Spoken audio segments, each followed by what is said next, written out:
Hello दोस्तों, नमस्कार। आप सभी का स्वागत करता हूं रोजगार विद प्रमोद यूट्यूब चैनल पर। दोस्तों, आज हम लोग यहां पर प्रैक्टिस सेट नंबर 3 करने जा रहे हैं। इसके पहले हम लोगों ने 2 प्रैक्टिस सेट किया है। आज का प्रैक्टिस सेट नंबर 3 है। उम्मीद करता हूं कि इसके पहले जितने भी 2 प्रैक्टिस हुए हैं वो आप लोगों ने शुरू से लेकर अंत तक देखा है। दोस्तों, प्रीवियस ईयर के प्रश्न हैं, क्योंकि जानते हैं आप सभी लोग पेपर में जो प्रश्न बनाए जाते हैं वो प्रीवियस ईयर के आधार पर ही बनाए जाते हैं, तो इसे आप लोग ज़रूर देखिएगा।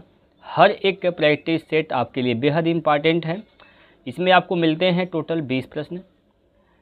इन 20 प्रश्नों में से आपके कितने प्रश्न बन पाते हैं, आप कितने प्रश्न बना पाते हैं, लास्ट में हमें कमेंट करके ज़रूर बताइएगा, ठीक है। तो चलिए ज़्यादा देरी नहीं करते हुए हम लोग स्टार्ट करते हैं। आइए पहला क्वेश्चन लेते हैं। आपकी स्क्रीन पर आपके सामने दिख रहा है, आप लोग बताएंगे इसका जवाब क्या होगा। चलिए, आप लोग अपने साथ में पेपर पेन अवश्य लेकर बैठे। दोस्तों, टाइम पास बिल्कुल भी नहीं करना है, क्योंकि देखिए एसएससी जीडी का जो पेपर है वो बहुत फास्ट होता है, कोई दिक्कत की बात नहीं है। तो आप लोग तैयारी कर रहे हैं तो बिल्कुल ईमानदारी और मेहनत से तैयारी करिए, ताकि सिलेक्शन आप ले जाएँ। चलिए, आप लोगों ने क्वेश्चन पढ़ लिया होगा। प्रश्न में बोला गया है कि 6 दोस्त की औसत लंबाई 144 सेंटीमीटर है। 150 सेंटीमीटर लंबाई वाला एक लड़का समूह छोड़ देता है। नई औसत ज्ञात कीजिए। आप जानते हैं प्यारे साथियों कि जो औसत होता है, एवरेज क्या होता है, योग बटे संख्या होती है। क्या होती है? योग बटे संख्या। तो अगर आपको यहाँ पर योग निकालना हो, सम निकालना हो, तो क्या करेंगे? औसत गुना संख्या कर देंगे। बताइए, इसमें कोई दिक्कत की बात नहीं है। यहाँ तक तो कोई दिक्कत की बात नहीं है, ये चीज़ आप लोग जानते हैं, पहले से ही आप लोगों ने सीख रखा है। तो ये बताइए, 6 दोस्त हैं जिनकी औसत लंबाई क्या है? 144 सेंटीमीटर। मतलब हर एक व्यक्ति की जो लंबाई है कितना है? 144 सेंटीमीटर है। तो 6 व्यक्ति जो हैं उनकी टोटल लंबाई क्या हो जाएगी? तो टोटल लंबाई क्या कर देंगे? 6 गुना 144 कर देंगे। बताइए, कर देंगे नहीं कर देंगे? कर देंगे, बिल्कुल कर देंगे। इतना गुना करिएगा तो 6 चौको 24 के 4 हासिल का 2, 6 चौक 24 2 26 के 6 हासिल का 2, 6 कम 6 6 दूना 8, 6 2 8। यानी जो 6 व्यक्ति हैं उनकी योग लंबाई का योग क्या हो जाएगा? टोटल 864। कह रहा है कि 150 सेंटीमीटर वाला एक लड़का समूह छोड़ देता है। तो 150 जब इसमें से घटाइएगा तो क्या बचेगा? यहाँ पर 4। क्लियर? यहाँ से 1, यहाँ से बचेगा 7, 714। अब ये किसका है योगफल? आप बताइए भैया। 6 दोस्त थे, एक लोग छोड़ दिए तो 5 लोग हुए। तो ये 5 लोगों का क्या है? यह 5 लोगों की लंबाई का योगफल हो गया। तो इनका अब औसत क्या हो जाएगा? तो 714 में 5 से भाग कर देंगे। 714 में 5 से भाग करिएगा तो क्या हो जाएगा? 5 कम 5 बचेगा 2, 5 चौको 20 बचेगा 1, हो जाएगा 14, 5 दूनी 10, ठीक है। यानी 142 बचेगा 4, 5 अट्ठे 40, 142.8 सेंटीमीटर इनका औसत हो जाएगा। 142.8 centimetre. Option number 1 is the right answer. कोई दिक्कत, कोई परेशानी नहीं है, बताएंगे सभी प्यारे साथी। कोई दिक्कत आपको इसमें कोई दिक्कत हो दोस्तों तो आप लोग हमें बता सकते हैं। चलिए हम आगे चलते हैं अपने क्वेश्चन की ओर। अगला क्वेश्चन आपके सामने ले रहे हैं इस प्रकार से। चलिए दोस्तों, अगला प्रश्न आपके सामने है, यहाँ पर बताएंगे प्रश्न नंबर 2 का सही उत्तर क्या होगा। चलिए दोस्तों, प्रश्न नंबर 2 का आप लोग आंसर बताएंगे कमेंट बॉक्स में। आप लोग सवाल को पढ़ने और लगाने में 30 से 40 सेकेंड का टाइम लेंगे। 30 से 40 सेकेंड का, इससे ज़्यादा अगर समय आप ले रहे हैं तो ये मान के चलिए आप परीक्षा के लिए अभी बेहतर तैयारी नहीं कर पाए हैं, आपको भी तैयारी की ज़रूरत है। क्लियर है?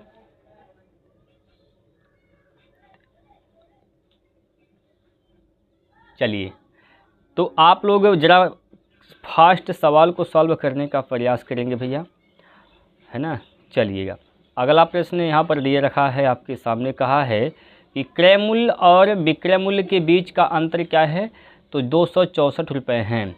यानी हम कह सकते हैं कि यदि लाभ प्रतिशत क्या है? 33% है, लाभ परसेंट क्या है दोस्तों 33% है, तो विक्रय मूल्य बताइए। अच्छा जरा बताएंगे आप लोग 33% का मतलब क्या होता है। 33% का मतलब कुछ और नहीं होता, या 33/100 ही होता है। बताएंगे होता है नहीं होता है। ये लाभ है प्यारे साथियों। आप लोग जानते हैं कि जो लाभ निकाला जाता है किस पे निकाला जाता है, क्रय मूल्य पर निकाला जाता है। तो जो नीचे जो मान रखा गया है यहाँ पर 100, यह क्या है क्रय मूल्य है, और ये क्या है दोस्तों यह प्रॉफिट यानी लाभ है। एक बात बताइएगा, 100 रुपये का सामान बिका 33 रुपये के लाभ पर, तो सामान को कितने में बेचा गया है, तो बेचा गया है 133 रुपये में। कितने में बेचा गया है 133 रुपये में, यानी इसका एसपी क्या हो जाएगा, एक एसपी क्या हो जाएगा दोस्तों 133 रुपये। यह रुपये वास्तव में नहीं है, यह अनुपात में है। यानी क्रय मूल्य क्या है इसका, तो क्रय मूल्य देखिए 100% यानी 100 अनुपात। विक्रय मूल्य क्या है 133 अनुपात। यहाँ पर दिया है क्रय मूल्य और विक्रय मूल्य का बीच का जो अंतर है वह कितना दिया है, तो 264 रुपये दिया है। तो क्रय मूल्य और विक्रय मूल्य के बीच का अंतर यहाँ से कितना आ रहा है भैया 33 अनुपात आ रहा है। 33 अनुपात का मान कितना है 264 है, 264। तो एक अनुपात का मान निकाल लेंगे, एक अनुपात का मान निकाल लिया जाएगा। यहाँ से काटेंगे 11 से 11 3 33, 11 से काटेंगे 11 दूना 22, 11 44, 3 से काटेंगे 3 8 24, यानी एक अनुपात का मान कितना आ गया दोस्तों, तो एक अनुपात का मान 8 है आ गया। एक अनुपात का मान 8, तो विक्रय मूल्य पूछा है, विक्रय मूल्य का मतलब 133 अनुपात का मान पूछा गया है। तो 133 अनुपात का मान निकालना है, तो 133 गुना 8 कर देंगे। क्लियर है। यहाँ से देखिए इकाई का अंक देखेंगे, 8 गुना 3 करेंगे, इकाई का अंक क्या आएगा 4 आएगा, यानी यूनिट डी 4 आएगा। ये तो नहीं होगा आंसर सही, बाकी 3 ऑप्शन में फंस गए हैं, गुना ही कर दीजिए। 8 चौको 32 के 4 हासिल का बचेगा 3, 8 सॉरी दोस्तों गलती हमने पहाड़ा पढ़ दिया। 8 या 24 के 4 हासिल का क्या बचेगा दोस्तों 2 बचेगा। 8 या 24 2 26 के 6 हासिल का 2 बचेगा, और 8 एक कम 8 2 10 यानी 1064 आ जाएगा। इसका विक्रय मूल्य क्या है दोस्तों 1064 रुपये हैं। तो ऑप्शन नंबर यहाँ पर एक इसका बिल्कुल सही उत्तर हो जाएगा 1064 रुपये। क्लियर है। आप लोग अपना कमेंट भी बताते रहें, कमेंट करते रहें दोस्तों। अगर आपको दिक्कत समस्या हो रही है, जो भी प्रॉब्लम है आप लोग लिखते रहें। अगर सवाल आपको समझ में आ रहा है तो एक बार सभी लोग कमेंट बॉक्स में वाई टाइप कर देंगे, जिससे हमें पता चल जाएगा कि आप लोगों को सवाल समझ में आ रहा है। क्लियर है। अगला क्वेश्चन देखिए। अगला प्रश्न दोस्तों आपके सामने लिया गया है, ज़रा बताएंगे इसका सही आंसर क्या होने वाला भैया। आप लोग बताएंगे इस प्रश्न का बिल्कुल से सही उत्तर क्या होगा। 30 सेकंड का टाइम लगाएंगे आप लोग इस सवाल को हल करने के लिए। 30 सेकंड का टाइम आपके पास है। चलिए हाँ जी दोस्तों, देखेंगे ए और बी अकेले एक काम को क्रमशः 20 दिन में और 60 दिन में पूरा कर सकते हैं। क्लियर है। ए और बी अकेले एक काम को 20 दिन में और 60 दिन में पूरा कर सकते हैं। उन्होंने एक साथ काम शुरू किया, लेकिन ए ने कुछ दिनों के बाद काम छोड़ दिया और बी ने शेष काम को 12 दिनों में पूरा किया। शुरुआत में कितने दिनों के बाद ए ने काम छोड़ दिया। देखिएगा, दो बंदे हैं, ए है और एक कौन है बी है। एक ए है और एक कौन है बी है। ए जो है वह काम कर सकता है 20 दिन में, लेकिन बी वही काम जो है वह 60 दिन में कर सकता है। क्लियर है। तो यहाँ से निकालेंगे टोटल काम क्या है, दोनों का लघुत्तम निकाल देंगे, दोनों का एलसीएम निकालेंगे, दोनों का लघुत्तम क्या हो जाएगा देखिए, दोनों का लॉस हो जाएगा 60, यानी टोटल जो काम है कितना हो जाएगा यहाँ से, तो टोटल काम है दोस्तों वह हो जाएगा 60, यानी टोटल काम क्या हो गया 60 हो गया। यहाँ से भाग दिया जाएगा तो 20 3 60, यानी ए की क्षमता 3 है और 60 एक कम 60, यानी बी की क्षमता क्या है 1 है। क्लियर है। यहाँ तक कोई दिक्कत की बात नहीं। कहा है कि वो दोनों लोग एक साथ काम शुरू करते हैं, लेकिन जो शेष काम है वह बी जो है 12 दिन में पूरा कर लेता है। यानी जो देखिए यहाँ से काम स्टार्ट हुआ यहाँ तक पहुँचा। क्लियर है। दोनों ए और बी, ए प्लस बी दोनों लोग मिलके काम कर रहे थे अपनी अपनी क्षमता से, लेकिन यहाँ तक तो साथ आए दोनों मिलकर। अब यहीं पर ए क्या कर दिया, ए काम को छोड़ देता है, अब बी जारी रखा। अब यहाँ से मान लीजिए काम हमें यहाँ तक करना है, यहाँ तक काम करना है। अब यहाँ से जो काम स्टार्ट हो रहा है, अब बी केवल करेगा शेष काम, ये शेष काम। अब बी जो यही काम कर रहा है वह 12 दिन ले लिया करने में। तो ये बताइए 12 दिन लिया है, 1 की क्षमता से किया है, तो इसका मतलब 1 गुना 12 यानी 12 काम यहाँ पर, शेष काम जो बचा था 12 काम था, वह कौन किया है, बी किया है। टोटल काम क्या था हमारे पास, टोटल काम तो 60 था, जिसमें से 12 काम कौन किया है, तो 12 काम बी केवल लास्ट काम किया है। यानी यहाँ से देखिएगा, यहाँ से समझिए, यहाँ से लेकर यहाँ तक ए और बी साथ मिलके काम किए हैं, यहाँ तक पहुँचे तब जाके छोड़े हैं। मतलब कितना काम ए और बी साथ मिलके काम किए हैं, तो देख लीजिए यहाँ से 60 में से 12 घटा देंगे तो 48 काम ए और बी मिलके किए हैं। किस क्षमता से किए हैं, 3 1 4 की क्षमता से काम किए हैं। तो 12 चौक 48 होता है, यानी 12 दिन तक दोनों मिलके काम किए हैं, उसके बाद ये काम छोड़ा है। तो वही बोला है शुरुआत में कितने दिनों के बाद ए ने काम छोड़ा दिया, तो 12 दिनों के बाद ए ने काम छोड़ दिया दोस्तों, ऑप्शन नंबर 4। क्लियर है। एक बार थम्स अप करके बताएंगे दोस्तों आपको कोई दिक्कत समझने में। एक बार सभी लोग कमेंट बॉक्स में यस या नो का जवाब देंगे। समझने में दिक्कत है, नहीं समझ पाए हैं तो बताएंगे। वैसे मैं पूरा विश्वास करता हूं दोस्तों कि आपको हर एक चीज़ समझ में आ जाती है और आप भी लगाने का प्रयास करेंगे। चलिएगा अगला क्वेश्चन लेते हैं आपके सामने। आइए अगला प्रश्न की ओर, और प्रश्न नंबर 4 है आपकी स्क्रीन पर। चलिएगा प्रश्न नंबर 4 आपके स्क्रीन पर दिया गया है दोस्तों। बताएंगे इसका सही जवाब क्या होगा। टाइम आपको लेना है कितना, 30 सेकेंड का। 30 सेकेंड का टाइमर लगा देंगे आप लोग, और 30 सेकेंड में सवाल को हल करने का ज़रूर प्रयास करिएगा। ठीक है। चलिए प्रश्न में कहा गया है, चलिए दोस्तों प्रश्न में कहा गया है 4 संख्याओं का औसत 52 है।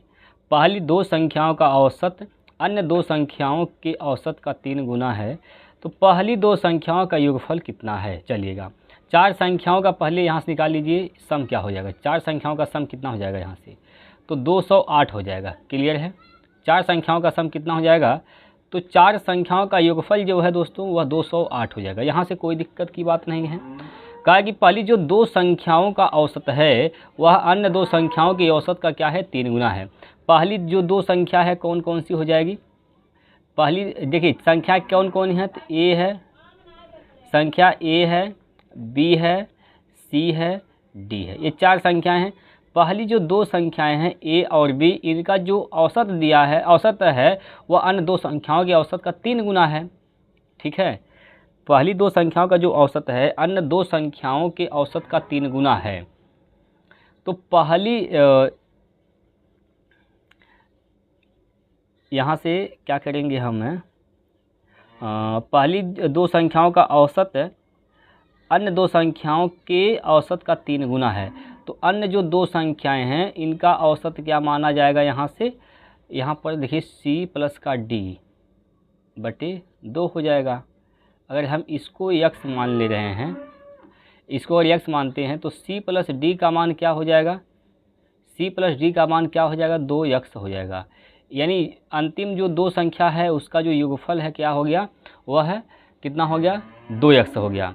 कहा है कि जो पहली जो 2 संख्याएं हैं, कौन पहली 2 संख्या है ए और बी, इनका जो औसत होगा, इनका औसत क्या हो जाएगा दोस्तों, इसके बटे 2 करेंगे, अन्य 2 संख्याओं की औसत का 3 गुना है, यानी यह किसके बराबर हो जाएगा, 3 यक्स के बराबर हो जाएगा। तो a प्लस बी का मान क्या हो जाएगा, यहाँ से a प्लस बी का मान हो जाएगा 3 दूना 6 यक्स हो जाएगा। a plus b plus c plus d सबको जोड़ेंगे तो 6 दू 8 यक्स हो जा रहा है दोस्तों, और इनका योगफल क्या है, तो योगफल 208 है, 208 है।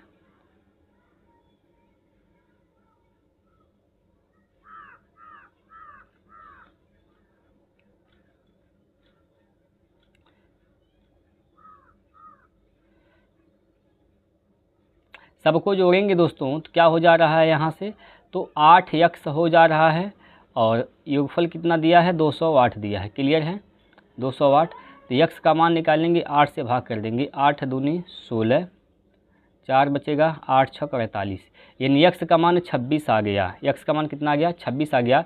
तो पूछा है पहली 2 संख्याओं का योगफल कितना है, तो पहली दो संख्या कौन कौन सी हो जाएंगी दोस्तों? पहली दो संख्या क्या हो जाएगा?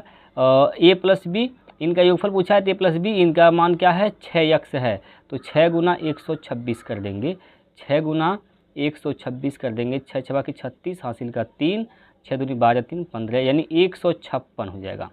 कितना हो जाएगा? 156। क्लियर है? 156 ऑप्शन नंबर ए।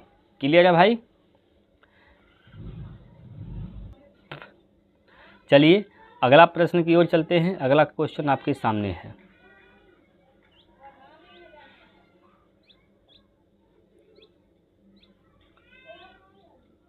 चलिए दोस्तों, अगला प्रश्न आपके सामने है। एक कुर्सी का अंकित मूल्य 5000 रुपये है।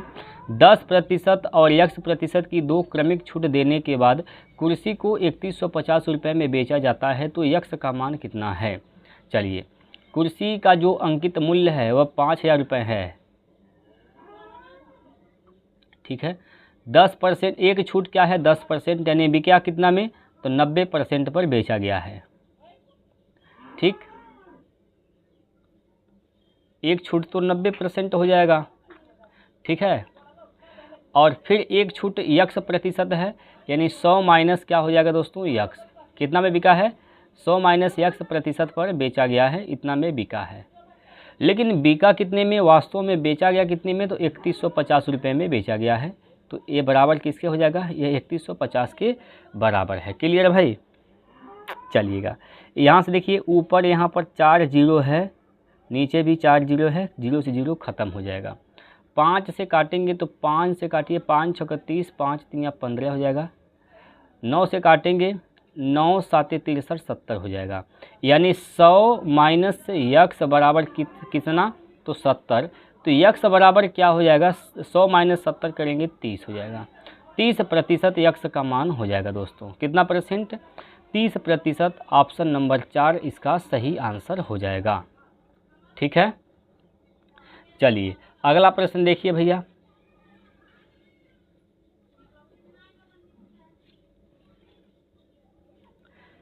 चलिए, ये बोर्ड मास का रूल है, यहाँ पर बोर्ड मास का रूल लगाया जाएगा।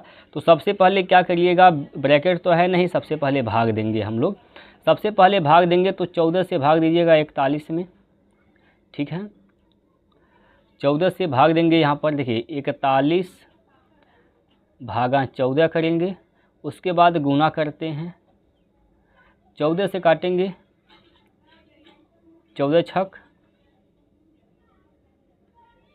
84 हो जाएगा, 6 बार में जाएगा। 6 एक कम 6, 6 चौको 24 हो जाएगा दोस्तों, 6 चौको 24। तो 241 यहाँ से हो गया, यानी यहाँ से लेकर यहाँ तक 241 हो गया। अब इसमें जो है यहाँ पर क्या करना है? 8080 इसमें जोड़ देंगे,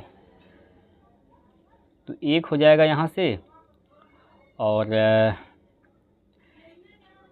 8 4 12 के 2 हासिल का 1, और 6 8 2 10, 10 1 11। इसमें से क्या करेंगे भैया? 26 को घटा देंगे, 26 को घटा देंगे। आप लोग ज़रा बताएंगे इसका आंसर क्या होगा। देखिए, जो सवाल यहाँ पर दिया गया है, इसका आंसर अगर इसमें नहीं मिलेगा तो कोई दिक्कत की बात नहीं है। हो सकता है ऑप्शन मिस्टेक हो, या तो टाइपिंग एरर हो सकता है क्वेश्चन में ही, कोई दिक्कत नहीं है। लेकिन आप लोग घटाकर बताइए इसका राइट आंसर क्या होगा। कमेंट करके ज़रूर बताएंगे दोस्तों। अगर हम गलत लगाए हैं तो उसका भी आप लोग बताएंगे कहाँ पर हम गलती किए हैं। बाकी आप लोग भी अपना आंसर बताते रहें हमें। चलिएगा, अगला प्रश्न आपके सामने ले रहे हैं। इस प्रकार से दे रखा है और बोला गया है कि एक गोले की त्रिज्या 42 सेंटीमीटर, गोले का आयतन बताइए। प्यारे दोस्तों, जो गोला होता है इसका वॉल्यूम यानी आयतन क्या होता है? 4/3 होता है, पाई आर क्यूब होता है। ये होता है गोले का आयतन। एक बार ज़रा बात यहाँ पर समझेंगे। पाई जो होता है दोस्तों, बड़े काम की बात होती है पाई को लेकर। पाई का जो वैल्यू होता है वह 22/7 होता है। ये बच्चा जानता है। क्लियर है? 22 में दोस्तों क्या छिपा होता है? 11 छिपा होता है। मतलब जो आंसर सही होने वाला है उसमें 11 का गुना किया होगा, तो 11 से कटना चाहिए। आपको क्या करना है? इसमें 11 से विभाज्यता का नियम चेक कर लेंगे, और जो ऑप्शन 11 से कट जाता है वही इसका आंसर सही हो जाएगा। देखिए, 8 3 11, 11 1 12, 12 और 4 2 6, 12 में से 6 घटाएंगे तो क्या बचेगा दोस्तों? 6 बचेगा। पहला ऑप्शन गलत हो जाएगा। इसी प्रकार चेक करेंगे, 9 3 12, 12 2 14 और यहाँ से 5 9, यहाँ से भी, ये भी ऑप्शन 11 से नहीं कटने वाला है। इसी प्रकार से यहाँ देखेंगे 2 4 6 2 8 6 1 7 8 7 15 में से 8 गया तो क्या बचेगा, 15 में से 8 घटाएंगे तो कितना बचेगा, 7 बचेगा। तो ये भी ऑप्शन गलत हो जाएगा, क्योंकि 11 का विभाज्यता का नियम कहता है कि विषम स्थान के अंकों का योग और सम स्थान के अंकों के योग का अंतर जो होना चाहिए या तो 0 आ जाए या फिर 11 आ जाए या फिर 11 का कोई मल्टीपल आ जाए। ये होता है 11 का विभाज्यता का नियम। तो इसी प्रकार आप लोग चेक कर लेंगे किसको, लास्ट ऑप्शन यानी 4 को चेक कर लेंगे दोस्तों। 4 वाले को चेक करके बताएंगे क्या यह सही है कि नहीं है। ऑप्शन नंबर 4 वाले को चेक करके बताएंगे। देखिएगा 3 0 6, तो 6 3 9, 4 4 8 1 9, 9 माइनस 9 करिएगा तो भैया क्या बचेगा, 0 बचेगा। यानी जो चौथा जो विकल्प है वह 11 से कट रहा है, तो मतलब ये हुआ कि चौथा विकल्प इसका सही आंसर है दोस्तों। देखिए ना भैया, लगाना भी नहीं है, फार्मूला को छोड़िए, हमें क्या करना है 11 से भाग देकर चेक कर लेना। इतना सिंपल और क्या हो सकता है बताइए, इतना सिंपल और क्या कर सकते हैं आप लोगों के लिए, आप लोग खुद सोचें। चलिए अगला प्रश्न लेते हैं भैया आपकी स्क्रीन पर। चलिएगा अगला प्रश्न है, यहाँ पर दे रखा है एक वस्तु का अंकित मूल्य 28,500 रुपये है और इसका विक्रय मूल्य 15,675 रुपये है, तो छूट प्रतिशत बताइए। क्या है कि उसका जो EMP है यानी अंकित मूल्य है वह दे रखा है 28,500 रुपये और इसका विक्रय मूल्य यानी सेलिंग प्राइस SP कितना दिया है, तो 15,675 रुपये दे रखा है। छूट पूछा है, कितने का छूट मिला भैया, तो छूट निकाल लीजिए ना, कितने का छूट मिल गया भैया। 28,500 का सामान आपने खरीदा है और बेचा कितने में, 15,675 रुपये में, तो छूट कितने का दे रखा। पहले आप इसका अनुपात निकाल लीजिए, छोटा कर दीजिए काट कर, ठीक, कैलकुलेशन आसान हो जाएगा, कोई बात नहीं है। 5 से काटिएगा तो 5 9 5 25 25, 3 बचेगा, 5 7 35 और डबल 0। 5 से काटेंगे 5 3 15, 5 1 5, 5 3 15, 5 25 25। फिर 5 से काटेंगे तो 5 1 5, 5 1 5 2, 5 4 20 0। 5 से काटिएगा 5 6 30, यहाँ से 5 दूनी 10, 5 7 35। ठीक है भाई, ठीक है। अब देख लीजिए किससे कटने वाला है। 5 से तो नहीं कटेगा, 5 से नहीं कटेगा और 6 2 8 7 15, 3 से 4 2 6, 3 से कटेगा दोस्तों। 3 से काट कर चेक कर लेंगे आप लोग। 3 से काटिएगा, 3 3 9, 3 4 12, 2 बचेगा, नहीं 3 3 9, 9 2 11, 3 8 24, ठीक है 0। 3 से काटेंगे 3 दूना 6 और 3 9 27। अब यहाँ से देख सकते हैं कितने का छूट दिया गया है।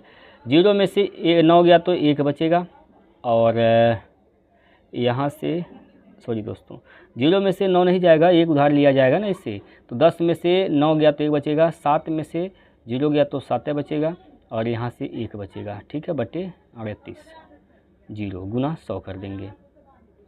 यहाँ से आप देखिए 0 से 0 तो कटवा करेगा, बाकी आप इसको 2 से काट सकते हैं। 2 5 10 कर दें भैया और 2 से काटेंगे तो 19 दूना 38।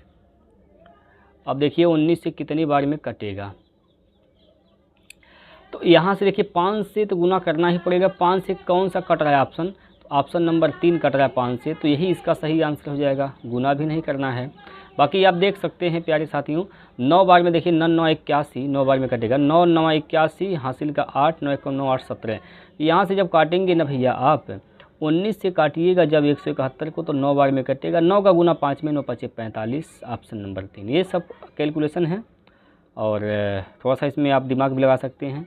अगला प्रश्न देख सकते हैं आप लोग। अगला प्रश्न देखिए, अगला प्रश्न है आपके सामने और इस प्रश्न में क्या कहा गया है ज़रा आप लोग बताएंगे, इसका उत्तर क्या होगा। देखिए दोस्तों, इस प्रश्न में बोला गया है कि मूवी टिकट की कीमत 18% बढ़ोतरी की गई। पहले जो उसका कीमत था दोस्तों 18% का मतलब क्या होता है, देखिए 18 का मतलब होता है दोस्तों कितना, 9/50, 9/50 मतलब उसका पहले टिकट का दाम क्या था, 50 था। तो अब टिकट का दाम 50 से बढ़कर कितना हो गया है, 9 बढ़ गया, मतलब 59 हो गया है। ठीक है, पहले यह था दाम, अब कितना हो गया, 59 हो गया। तो इसमें जो दर्शकों की संख्या है वह 25% की क्या हो गई, कमी हो गई। तो राजस्व पर क्या असर पड़ा, देखिए 25% का मतलब 1/4, यानी पहले 4 दर्शक आते थे, अब कितना आ रहे हैं, 1 कम, यानी 3 आ रहे हैं। तो पहले कितना पैसा आता था टिकट से, अब कितना आ रहा है, जो पैसा आ रहा था टिकट से वही तो राजस्व होता है। 5 चौको 20, यानी पहले 200 आता था, अब आता है कितना, 3 9 27 हासिल का 2, 3 5 15 2 17, 177 आता है। कितने का यहाँ से नुकसान हुआ ना, यहाँ पर कमी हुआ, तो कितने की कमी हो गई, कमी हुआ है तो वृद्धि वाले ऑप्शन तो काट देंगे पहले ही। ठीक है, कमी कितने का होता है देख लीजिए आप, 200 में से यहाँ से 170 घटा देंगे या 180 घटा देंगे तो क्या बचेगा, 20 बचेगा। 3 ज़्यादा घटाए हैं, 20 3 23 बचेगा यहाँ से, बटे 200 गुना 100 कर देंगे। 2 जीरो से 2 जीरो उड़ेगा यहाँ से, और यह हो जाएगा 23/5, 2 2 1 कम 2, 2 1 कम 2, 2 5 10, 11.5% की क्या हुई है दोस्तों, कमी हुई है। तो यहाँ से ऑप्शन नंबर 3 इसका सही आंसर हो जाएगा, 11.5%। क्लियर है, अगला क्वेश्चन देखिए।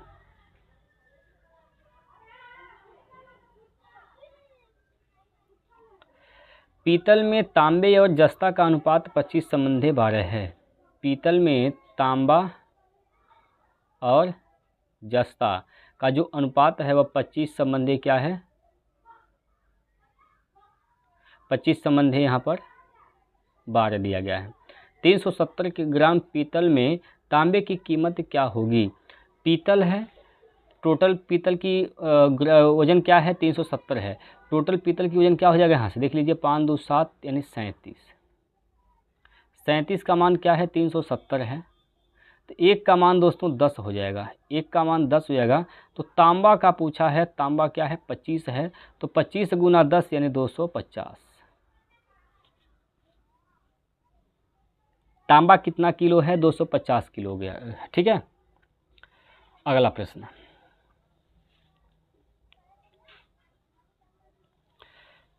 चलिए अगला प्रश्न देख लीजिए। यहाँ पर दो संख्याएं 11 संबंधित 13 के अनुपात में है, यदि उनका महत्तम समापवर्तक 7 है तो संख्याएं बताइए। संख्या वही होगा सही जो 7 से कटने वाला हो, 7 से जो कट गया वही इसका आंसर हो जाएगा। बाकी तो देखिए बहुत सारे ऑप्शन कट रहे हैं तो गड़बड़ा जाएगा, इसे हल करेंगे तो इसको हल ही कर लेते हैं। 11 संबंधी क्या है दोस्तों, 13 है संख्या का अनुपात। मौसम क्या है, जो दोनों में कॉमन, तो दोनों में कॉमन क्या है, 1:1 का मान 7। तो 11 7 77 और 13 7 91, तो 77 और 91 इस वो संख्याएँ हैं, ऑप्शन नंबर 2, 77 91। क्लियर, अगला प्रश्न, यदि पी क्यू आर 9 10 11 का संबंध है तो p plus q, q plus r, r plus p का मान बताइए। पी प्लस क्यू मतलब 9 + 10 यानी 19 हो जाएगा। शुरुआत में 19 आएगा, सब में 19 है ससुरा। देखिए उसके बाद क्या हो जाएगा, q plus r, q plus r मतलब 10 + 11 क्या हो जाएगा, 21। 19 के बाद 21 आएगा, सब में है। अगला देखिए आर प्लस पी, यानी शुरू और लास्ट 11 9 20 हो जाएगा, लास्ट में 20 आएगा। अब देखिए 20 किस में है, एक ही ऑप्शन में मिलेगा, एक ही ऑप्शन में मिल रहा है, ऑप्शन नंबर ए में मिल रहा है। ठीक है, चलिए अगला प्रश्न देखिए।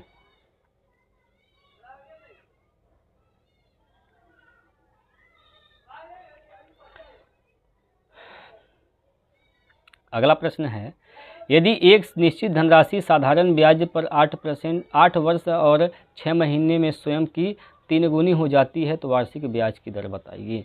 आप जानते हैं SI सिंपल इंटरेस्ट बराबर होता है PRT/100। ठीक है, ये होता है कितना गुना हो जाता है, 3 गुना, मतलब एक था 2 हो गया ब्याज, एक था 3 हो गया, ब्याज कितना मिला, 2 मिला। मूलधन 1 है और रेट आपको निकालना है रेट निकालना है। टाइम 8 साल 6 महीना दिया है। 8 साल 6 महीना मतलब 8.5 साल। 8.5 साल का मतलब क्या हो जाएगा? अरे भैया 8 + 1/2 हो जाएगा। 8 दूनी 16 17/2 और गुना सवाल में तो होता है सूत्र में 100, तो इसको भाग देकर चेक कर लेंगे आप क्या हो जाएगा यहाँ से। 2 दूनी 4 यानी 400/17। आर का मान क्या हो जाएगा? 400/17।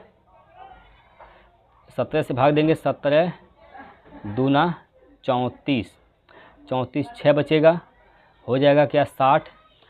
17 तियाँ 51 यानी 23 दशमलव कुछ इसका आंसर आएगा। 23 दशमलव कुछ आएगा, मतलब किस ऑप्शन में मिल रहा है? चौथा विकल्प में मिल रहा है, तो यही इसका सही उत्तर हो जाएगा। 23.52%। चलिए अगला प्रश्न। अगला प्रश्न नंबर 14 है। यहाँ पर दिया गया है, कहा है इस सवाल में कि यदि किसी संख्या में से 25 घटा दिया जाता है तो वह स्वयं का कितना हो जाता है? 50% हो जाता है। वह कौन सी संख्या है? अब इसको यक्ष काहे को मानेंगे भैया? आसान तरीका समझिए ना। 50% का मतलब क्या होता है? 1/2 होता है। कहा गया है कि यदि किसी संख्या से क्या घटा देते हैं? 25 घटा देते हैं तो क्या प्राप्त होता है? वह संख्या का 50 स्वयं का 50% हो जाती है। कितना घटाया गया है भैया? कि संख्या में से कितना घटाया गया है कि वह 1 के बराबर हो गया। 50% का मतलब क्या? 50% का मतलब 1/2, यानी आप 2 में से कितना घटाए हैं कि 1 हो गया, तो 1 अनुपात घटाया गया है। लेकिन घटाया कितना गया है? 25। 1 का मान क्या हो जाएगा? 25। तो संख्या क्या है? वह संख्या 2 अनुपात है, तो 2 का मान निकाल देंगे। 2 का मान निकालेंगे, 2 गुना 25 कर देंगे, मतलब क्या? 50 हो जाएगा। तो वह संख्या क्या है दोस्तों? वह संख्या 50 है। ऑप्शन नंबर ए है। क्लियर है? अगला प्रश्न,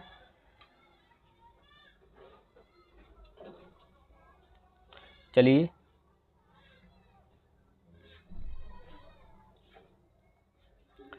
प्रश्न नंबर 15। यदि ब्याज वार्षिक रूप से संयोजित हो रहा है तो 30% वार्षिक चक्रवृद्धि ब्याज की दर 2 वर्षों में कितनी धनराशि 9464 रुपये हो जाएगी। चलिएगा, 30% का मतलब कितना होता है?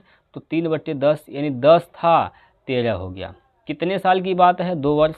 एक बार और कर देंगे, 10 से 13, 10 का गुना 10 में 100, 13 का 13 में तो 169। 169 कितना हो जाता है? कितना हो जाता है? तो 9464 हो जाता है। हो कितना जाता है अनुपात में? 169। इसका मान क्या है? 9464। इसको काटेंगे 13 से, तो 13 बार में कटेगा। 13 से काटेंगे, 13 7 91, 1 बचेगा, 13 कम 13, 3 बचेगा, 13 कम 13, 2 13, 3 16, 3 बचेगा, हो जाएगा 34। 9464। यहाँ पर गलती हो गया क्या दोस्तों? 13 7 91, 13 7 91, 3 बचेगा यहाँ से, और 13 दूनी 26, 13 दूनी 26 और 26, 13/104।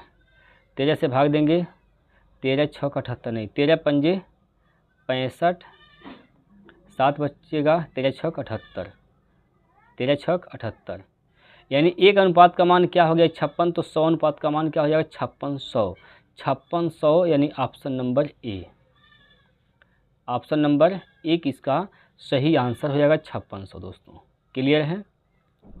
चलिए अगला प्रश्न लेते हैं।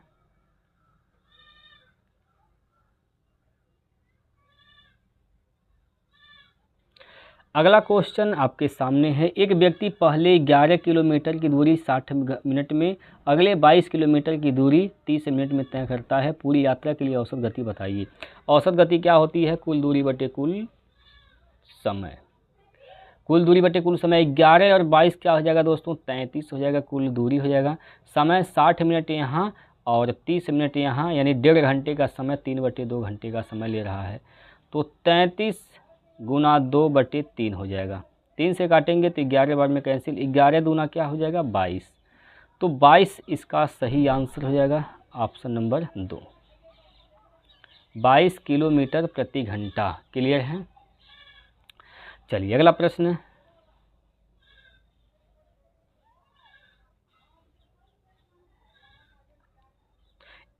अगला प्रश्न जो देख रहे हैं अब बोर्ड मास वाला सवाल ये भी है दोस्तों, तो इसका भी आप लोग कमेंट बॉक्स में आंसर बताएंगे क्या होगा इसका सही आंसर। चलिएगा अगला प्रश्न।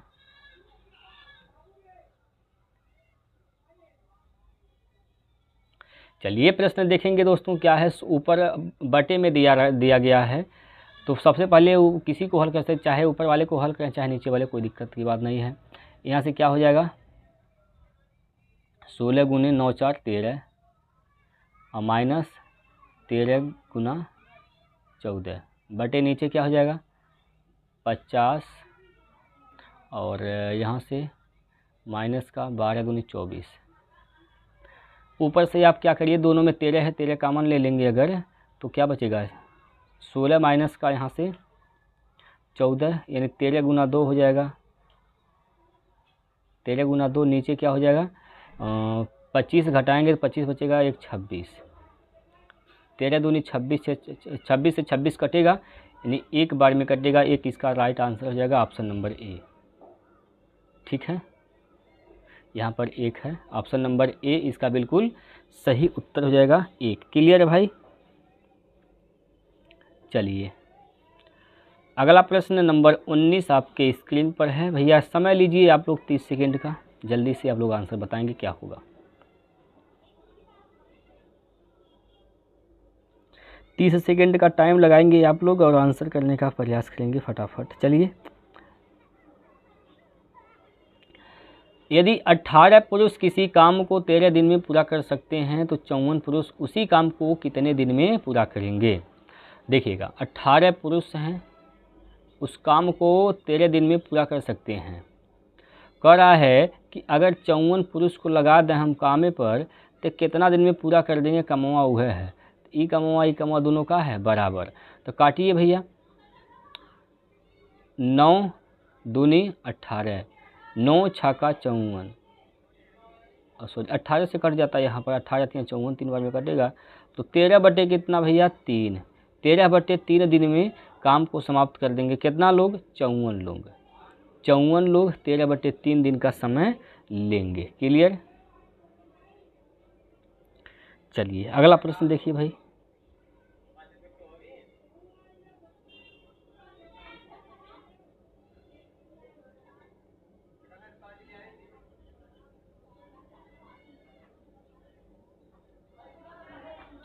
यदि एक टेबल का विक्रय मूल्य उसके क्रय मूल्य का 25% है तो हानि प्रतिशत क्या है।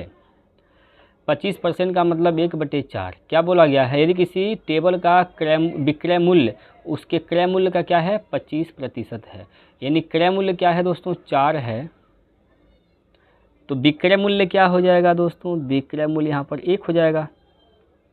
अब देखिए 4 के समान कितना बिका 1 में, कितने का हानि हुआ 3 का, किस पे 4 पर गुना 100। 4 से काटेंगे 25 बार में कटेगा, 25 3 75% का क्या है यहाँ पर हानि हुआ है। 75% के चला हानि हुआ है, तो ऑप्शन में कौन सा विकल्प सही है, यहाँ पर चौथा विकल्प इसका सही है। क्लियर है। तो इस प्रकार से आप लोगों ने सभी प्रश्न हल किए होंगे। आप लोगों का क्या स्कोर रहा इन 20 प्रश्नों में से हमें कमेंट करके ज़रूर बताइएगा। हम लोग फिर कल मिलते हैं आपसे एक बेहतरीन सेट के साथ। तब तक के लिए जय हिंद, जय भारत। आप सभी लोग अपना अपना ध्यान रखिएगा।